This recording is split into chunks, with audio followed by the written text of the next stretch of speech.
Las Vegas Raiders 20. Kansas City Chiefs 14. You want to take a guess at the turnover-worthy plays before we get to this one? We'll Okay, 2006. guessing. Damon Heward. No. Who else was? Aaron Brooks wasn't around at that point. No. These are, at least one of them is a player that's absolutely belongs in this spectrum, and then the other one is, makes sense. Rex Grossman. There you go. Rex Grossman had one. Was that the Arizona game? That was a different one. I don't know. Week 9, we had Rex Grossman, 2006. People were asking about Nathan Peterman because he threw 5 actual interceptions in a game. He only had 3 turnover-worthy plays of his 5. Like, he had, in addition to 3 of the worst interceptions of all time, he got unlucky with a couple of interceptions in that game. It was last night's Brock Purdy. Like, was there bad stuff? Yes. Yeah. Was there also some bad bounces? Right. Yes. And it just... Like, he got disproportionately unlucky in that game, as opposed to it was the worst quarterback game of all time, and that resulted in the standard sort of 75% turnover-worthy play to interception ratio. Do you want to give me the last one? Okay. 2006, Week 11, Eli Manning. Eli. Okay, 9 turnover-worthy plays. Wow. I mean, remember, Eli was we comped Eli to Jameis a lot. It's true. We did. Like, Eli's career tends to get whitewashed a little bit because he ended up with the 2 rings, and the postseason a couple of times was amazing. Eli had a lot of Jameis in him. Well, that's why my Jameis takes are in response to what I saw from Eli Manning. Yeah. Right? That's why I still believe there's something in there. Start Jameis this week against the Bucs. Start Jameis. Jameis revenge game. All right, let's get to Christmas Day. Kansas City Chiefs. Reset for social. Let's go to Christmas Day. Las Vegas Raiders 20, Kansas City Chiefs 14. Raiders move to 7-8 here, pulling the upset in Kansas City. Chiefs fall to 9-6.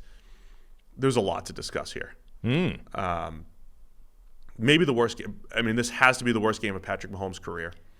The production has been down. Not if you listen to Tony Romo. Romo did have a knack for maybe blaming the receivers on absolutely everything, even though it wasn't really on them. Mahomes' production has certainly been down this year. We know that. Every stat has been down. And he had actually been playing well these last few weeks, right? Last week he threw a pass right off Kadarius Toney's hands for an interception. And we would say, hey, look, these aren't really on him. This is for the first time in Mahomes' career, he's playing better than the stats. Yeah. But this game was really bad across the board. The Raiders did not complete a pass after the first quarter. Aiden O'Connell, who finished 9 for 21, didn't complete a pass after the first quarter. And they scored 2 defensive touchdowns on back-to-back plays in the second quarter. And that was the difference in the game. So the Raiders' offense scored 6 points, plus a 2-point conversion if you want to give them credit for that. And the Chiefs' offense, well, they scored 14, but also gave 14. The last time a team won a game without completing a pass after the first quarter was 2000. Jeez. I thought you were going to say back in the 20s when the Sidewinders were playing whoever. So a lot of records in this game. Obviously that one. Then this is the first rookie quarterback to beat Patrick Mahomes. It's also the first time Patrick Mahomes has lost in the division. In November, December. In November, December. Right. So crazy run of plays. This was the game though. Like, Patrick Mahomes has not been the problem this year at all, pretty much. He was in this game. Like, those two things can coexist. Like, the dynamic in this game was different to the dynamic of the Chiefs season. It was the same insofar as they kept making mistakes across the board, and they've been doing that all the way through the year. What was different is that Mahomes added to them this year. Like, previously, Mahomes has been doing sterling work, playing basically the way Mahomes has always played, and everybody else has been letting him down. This game, he added to the pile, and that's why they lost to the Raiders instead of somehow found a way to win a game that just left bad feels because everybody else was making mistakes.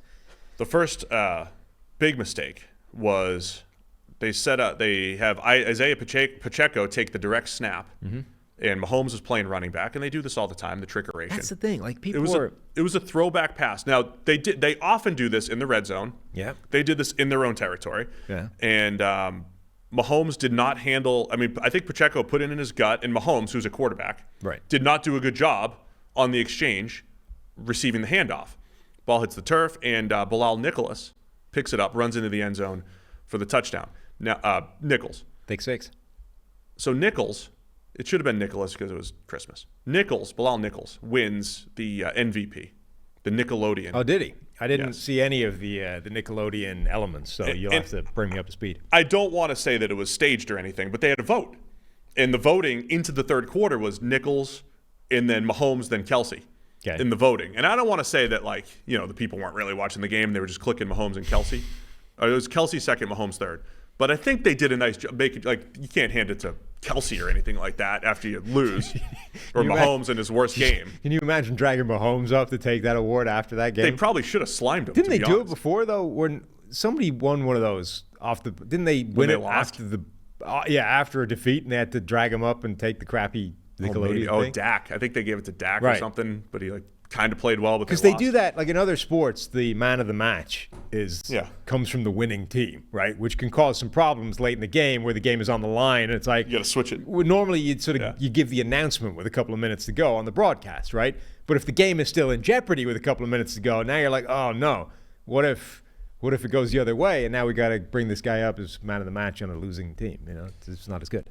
So that was the first big error, and then the very next offensive play, Mahomes throws a pick six. Jack Jones with his second straight game with a pick six. Great play. Stared him down on the way in the end zone. Stared him down. And then gave a bait and switch to some poor kid in the end zone. That's a bit much.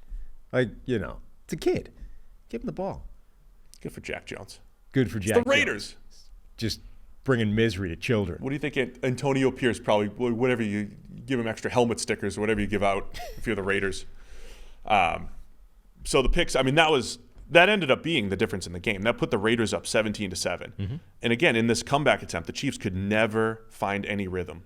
The other stat, like Mahomes' raw stat line is not great. 27-44 for 235. It's 5.3 yards per attempt. Also got sacked 4 times. But also 85% of his yards came after the catch. Mm-hmm. It was a lot of, again, all season it's been like this. He's got the highest percentage of his yards coming after the catch of any quarterback this season. In this game, it was 85%. There was one busted coverage late for a 45-yarder. There's a bunch of screen stuff. Kelsey had some really nice runs early after the catch. Clyde Edwards-Helaire, some great runs through contact. Yeah. There was no passing attack. Mahomes also ran 10 times for 53 yards. They could not move the ball consistently. So in addition to all that, why is this the worst game for Mahomes? Those 2 bad plays that we mentioned, but 2 other dropped interceptions in there as well. And actually the first turnover where the play fumbled, he threw the ball up in the air, fumbled, and it landed in his hands, and he caught it and recovered it. But it was a rough one for the Chiefs offense across the board. Yeah. That's the thing. I think this is a different dynamic to every previous Chiefs games this year, because all of the problems that have been there all year were still there, and now you had a couple of new ones. The most obvious of which was Patrick Mahomes having maybe the worst game of his career. But also, the offensive line was struggling. Wanya Morris in particular, tackle, was just getting wrecked. Malcolm Kuntz had 9 pressures, I think, something like that. Yeah. Morris gave up 10. This is a new dynamic as well. Remember, since that Super Bowl game where Mahomes had to be Superman and was just getting buried by the Tampa Bay pass rush with effectively a backup offensive line at that point, they went out of their way to be like, we are going to surround this guy with a great offensive line. That's not going to be a problem again. Well, the interior is still great. Now the tackles aren't. And they're not great to begin with, and now they're hurt. So you've got backups in there, and the backup tackle was a huge issue in this game. Yeah, I want to give the Raiders proper credit. I will give them proper credit in due time for their defense. But I want to highlight Wanya Morris is a 3rd-round rookie. He did go to the Senior Bowl, impressed people at the Senior Bowl. But last year in the Big 12, had a 73 pass blocking grade for Oklahoma. And he's 2 years removed from having a 53 pass blocking grade at Tennessee in 2020. He's a couple years removed from that, right? He has not played a ton of football and has not been a great pass protector, even in college. Tools guy, whatever. But he's now the left tackle for the Chiefs. And he had, been okay the last couple of weeks, but Morris had a rough game. And I think that might be an issue for the Chiefs. So again, there's a lot of different issues here. I did see Daniel Jeremiah saying, I've never seen Patrick Mahomes look at the rush like this. I agree, man. He took 4 sacks where he just didn't have the same pocket awareness that he has, or whatever it might be. I wonder if that's, is that now a bigger concern in a game where your pass protection does melt down because it's not normal anymore? Like when he went into that Super Bowl, at least he'd been dealing with a progressively deteriorating offensive line and had been getting used to the fact that it's bad for a while. If he's used to an offensive line that's really good now, and then one random week it's not, is that going to have a disproportionate effect?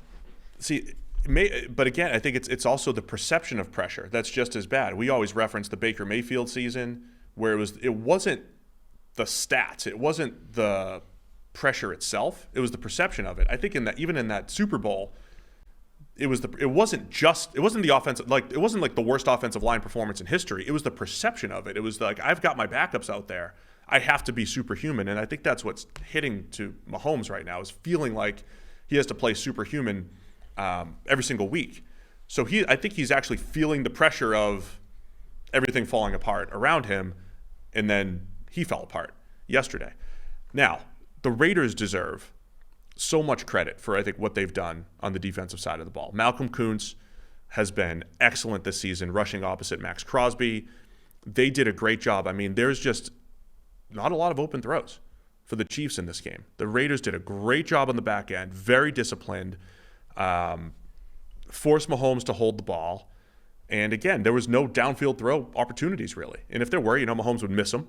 But I'm so impressed with what the Raiders have done defensively this year, because on paper, they should not be that great. We said it in the offseason. It felt like they just don't have the horses on the defensive side of the ball. It looked like Max Crosby, and that was it. And they needed development from a whole bunch of other players. Their linebackers have played much better. Spillane's running around making plays, as Antonio Pierce loves.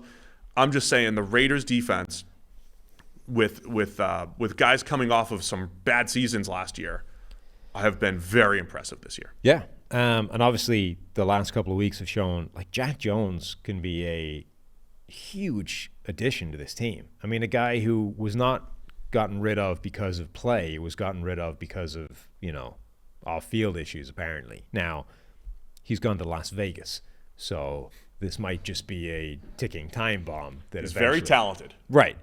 But the point being, yes, Jack Jones has demonstrated already in his NFL career that he can be a big-time playmaker and has been for the last couple of weeks for this team.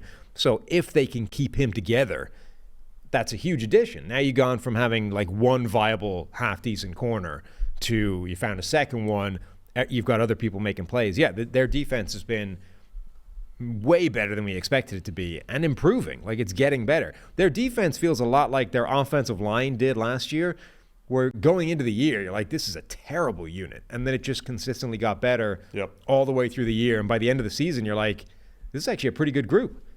Yeah, it's been really impressive. One last thing to put a bow on this, right? When the favorite starts to come back, the Chiefs scored a touchdown late to make it 20-14. And it was, in the Mahomes era, you picture this world where if they just get a stop, Mahomes has the ball one more time, down 6. With an opportunity for a touchdown to win it. And they could have escaped with a win in a game where they played horrendous. But instead, it was the Raiders' rushing attack that shut it down. Zamir White with a couple big runs late, a long run just to give them some breathing room. But it still wasn't over. He had a 43-yarder just to get into Kansas City territory, but they still had to run a few more plays before the 2-minute warning. And the Raiders did it, man. And again, I want to do this from both perspectives. Impressive that the Raiders did it. It's been the Chiefs' Achilles heel this year. When they've needed to stop the run, they have not been good. They have one of the lowest EPAs per play allowed. The Chiefs' defense has been outstanding this year.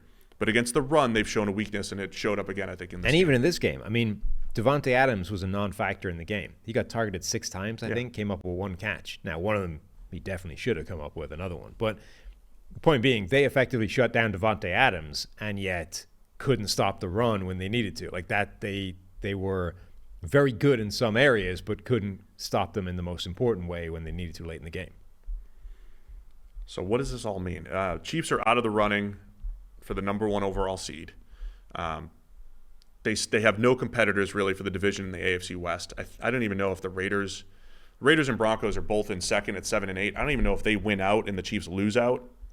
If they win the division. But Chiefs have the Bengals and the Chargers the next few weeks. They're still going to get into the playoffs. It's just, again, every single week we say, you're running out of time to fix this stuff, Right. you know? And it usually shows up come playoff time, all your regular season weaknesses. So this is a rough one for Kansas City and impressive for the Raiders. And it might be the thing that saves Antonio Pierce's job or gives Antonio Pierce the job, right? Romo and Nance were talking about that before the game. A win in Arrowhead in December? I mean, at this point, if it doesn't, like, you're literally saying that the entire time he's doing this is irrelevant if he doesn't get the job off the back of this. Like, you can't put together a better resume from this opportunity than Antonio Pierce is doing right now. So if he comes away from this and you're saying, nah, we're going in a different direction, I mean, you're literally saying an interim head coach cannot, from his position, he couldn't have done anything to win this job. Which is, I mean, okay. Even me, who doesn't believe in, like, the, I don't know, job interview. It clearly doesn't say that he's going to be good if he gets given the job. But, like, at this point, it's a pretty strong case he's building to at least be, a finalist, to say, let's give him a shot. Again, the most impressive thing to me about the Raiders, I mean, he got them on track and the whole thing, but is the way the defense has played this year. And I don't know how much that's just Pierce being a great motivator, how much that's, Patrick Graham calling plays. Like, I don't know what that is exactly, but they've done a nice job on that side of the ball. And I'd be inclined to maybe keep that together, continue to add pieces there while you're figuring out what the future is at quarterback and on the offensive side of the ball. Like, that's what I'm more intrigued now than I was maybe 3 or 4 weeks ago, seeing what Pierce and those guys have done there. So impressive by the Raiders to get to 7-8 here on Christmas Day.